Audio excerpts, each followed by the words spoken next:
We do ourselves a disservice when we look at our condition and we don't recognize it as something that we have been systemically and strategically placed in. And so in order for us to pull ourselves up out of the condition that we find our people in, we have to recognize the systems. So what is a system? A system is a well-organized or purposeful structure with members, entities, factors, and parts that continuously influence each other in order to maintain their activity, the activity of the system, to accomplish the goal of the system. But what we can never do is confuse what the system does with the goal of the system. Now, when we talk about the system of self-hate, we can see what the system of self-hate does. It makes black people want to disassociate from all of their blackness and everything that resembles blackness. But that's not the goal of the system of self-hate. In 1903, W.E.B. Du Bois published an article titled The Talented Tenth. And in it, he describes how every race has 10% of the people who are always going to be a little more smarter and a little more advanced than everybody else. Not to belittle anyone, but it's just a fact that 10% of each race are going to have more excellent people. And that those 10%, it's their duty to lift up the other 90%. So now, if this theory is true, and guys like John D. Rockefeller, he believed in this theory, those who were benefiting off of blacks and benefiting off of slaves and benefiting off of us being oppressed, they got to figure out a way to stop this talented tenth from helping the other 90%. And so this is when they created the system of self-hate. So the goal of the system of self-hate is to separate the black talented tenth from the rest of their race in order to assure they won't work hand in hand with them for the sole purpose of the liberation of Africans spread across the diaspora. So now, when we look at how they qualify all blacks by what a few of us do. So if a few of us sell drugs and a few of us are killing each other, they qualify all blacks by how the few act. Or if a few Muslims blow a couple things up, they'll qualify all Muslims as terrorists, but they never qualify all whites by the negative things that some whites do. In fact, even when some whites do negative things, they won't disassociate from them, they'll celebrate them. So we got John Gotti on the cover of Time magazine, we got movies about Lucky Luciano, movies about Jesse James or Al Capone. In fact, here in Philly, at the Eastern State Penitentiary, they got a tour, and the selling point is Al Capone was here. So people come just because a criminal was there, and they celebrate it. So much to the point where they know everything about Columbus. They know he incited genocide. They know he was a bigot. They know he had hatred. They know he caused so many people to die. Yet when the indigenous people point out all of the atrocities he committed and say, we got to take this day off the calendar, they like, no, we're not taking this day off the calendar. We stand with Columbus. So they never disassociate from their whiteness. They never disassociate from white people, no matter what they do. Yet the system of self-hate makes sure that if you're a black person and you're trying to achieve some higher heights, you bet not associate with a black person that's in the hood who sells weed or sells crack or anything, just somebody that's in the neighborhood. Now, while they will never disassociate from their own people, the system of self-hate determines that blacks in the upper echelon have to become bourgeoisie. They have to become uppity because they cannot be accepted in those circles unless they disassociate from everybody that's in the hood. Again, because the goal of the system of self-hate is to separate that talented tenth from the rest of their race so they won't work in harmony with them for their liberation. Now, the system of self-hate works in 5 parts. We got economics, education, entertainment, etiquette, and news. So we start off with economics, and when we look at our condition, our economic condition, we've been trained to believe that we just were slaves and we've been broke ever since. And the fact of the matter is that's not true. We've built Black Wall Streets all over the country that they burned down, and then we rebuilt the Black Wall Streets all over the country until in 1954 the Highway Act they eminent domain and built highways through all of the black business districts, destroying our own economic base. And then this is how they psychologically put the system of self-hate in through economics, is they created what I call the concept of opportunity. And the concept of opportunity is when success and upward mobility is presented to a group of people with the imagery that you can only achieve it by leaving your own people. And so this paves way for the make it out the hood syndrome. So now this is the #1 psychological tool that is used against us, is that make it out the hood syndrome, because it makes the essence of our being to get away and stay away from our own people and our own communities. But the truth of the matter is, the only people who are going to be able to fully make it away is our talented 10. And so because of the system of self-hate making us all want to make it out the hood, the only people that get away is the talented 10th. And since that's the goal of the system of self-hate, they're successful in separating our talented 10th from the rest of us through economics. Now, when it comes to education, man, think about this. You're 8 years old and you're getting vocabulary, and you see that when somebody doesn't want to talk to you, they blacklist you. Or when somebody is trying to hold something over your head, they blackmail you. Or if somebody doesn't want you to be a part of a certain group, they blackball you.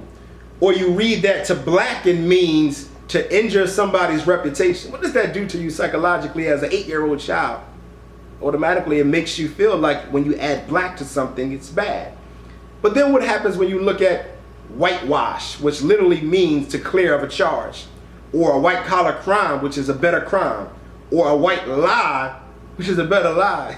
They really made even lying okay if you do it in the right way. So the educational system puts this self-hate in the youth to the point where they don't want education no more.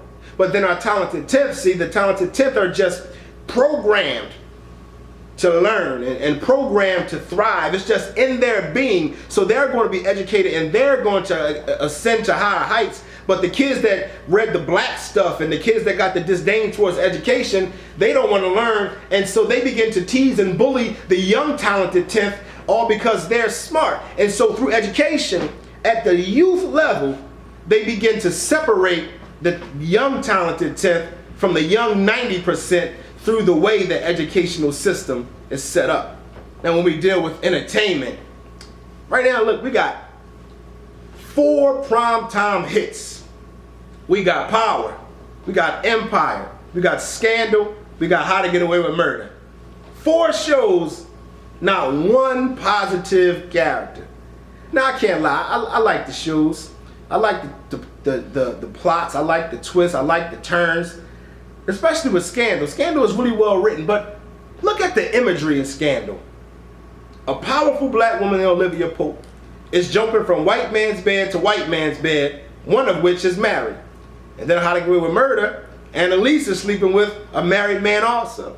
So now these shows are creating the stereotype that black women are home wreckers. So now we have a lot of women that's in the inner city that I see on social media applaud Olivia. Yeah, get your man, get Fitz. I love Olivia and Fitz together. And they're condoning her sleeping with married men. And then we have some of our other women who don't condone sleeping with married men.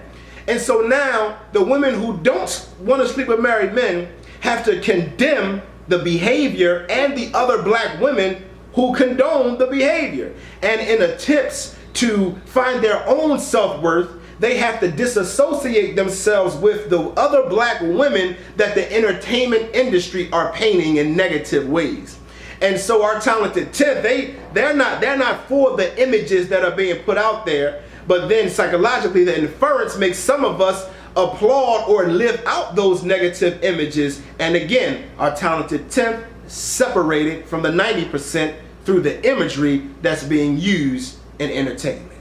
Now when we deal with etiquette, it's so crazy to me how everything black is just bad. I remember when David Stern changed the dress code in the NBA, he said, I don't want my players looking like gangsters. Now, mobsters are gangsters and they wore suits. So what was David Stern really saying?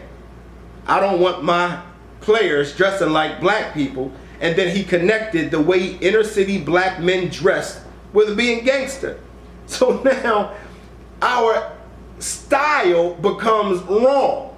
And if I'm a part of the talented 10th and I want to ascend into the corporate America, or I want to ascend into the political world, I have to now subscribe to the way they say you're supposed to have style. I got to shave my face and shave my mustache, and I got to dress and walk and talk a certain way because this is your etiquette. I gotta sit a certain way with my leg crossed. This is so uncomfortable, man. But if I slouch in a chair and I sit the way it was comfortable for me, I'm looked at like I don't have the same value. And so when our talented 10th subscribe to these etiquette ideas and make them not want to associate themselves with the rest of us, because I want to slouch in my chair and I don't want to put my leg on my knee and cross my leg because that's just not comfortable to me. And so through what they deem as proper and improper etiquette, again, it separates the talented 10th from the rest. Now, when we deal with news, you know, I always wondered who and why did they decide that crime was breaking news? I mean, why is it breaking news that somebody killed somebody or somebody raped somebody? Why is that breaking news? Is nothing positive news? And then when I look at it, I'm like, well, the only people that's showing us committing these crimes are black people. So what does that do to the mind of everybody that's watching? Well, in 1964, Malcolm X said, if the police can get the media to convince the white public that 99% of the black public are criminals, the police then can come in, stop and frisk, abuse, brutalize, and murder our people, and white people will be gullible enough to justify their actions. That's so eerie, because he said that in 1964, and we're watching that happen today. Our men getting killed on camera, and yet white people get on CNN and try to make an excuse for why they did it. But I want to add an addendum to this. Not only does the news make the white public feel this way about black people, it also makes black people feel this way about each other. In fact, the Harvard Implicit Association did a study and found that 48% of black people have an implicit bias against each other. So now how does this look with the talented 10th? So now I'm from Philly, right? So we got the talented 10th that live in Bala Kenwood or Montgomery County. They don't get to know anybody that's from the inner city. Only time they see inner city people is on through entertainment or through the news. And all they see in the news is us killing each other, us selling drugs, and us raping each other. And so now they're telling their kids, don't go down there. Now they're thinking to themselves, I'm not going down to the hood because something might happen to me. So the news creates a separation from the talented 10th from the rest of us. Because now they have this view that if they come anywhere near us, something might happen to them. And so those are the 5 parts of the system of self-hate. And my hope is that this message can get to our talented 10th and get through to them to see that there has been a strategic plan set in motion to make you feel a disdain towards your own people, because they don't want us to rebuild Black Wall Street. They want you to assimilate into their culture, that way they can continue to bleed us dry. But we need you. We need our talented 10th.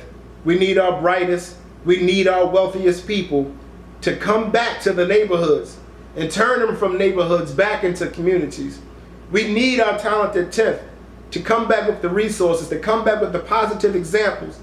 Because if everybody who's great leaves the neighborhood, what does that leave the neighborhood looking like? And communities are reflections of the people that are in them. And so if our brightest and our smartest leave, then we're left with those who aren't the brightest and the smartest.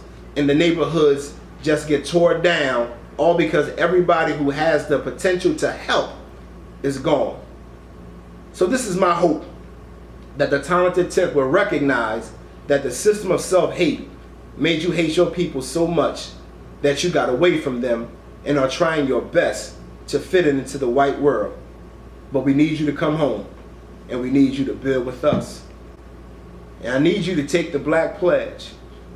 Love black, buy black, and think black. I love you.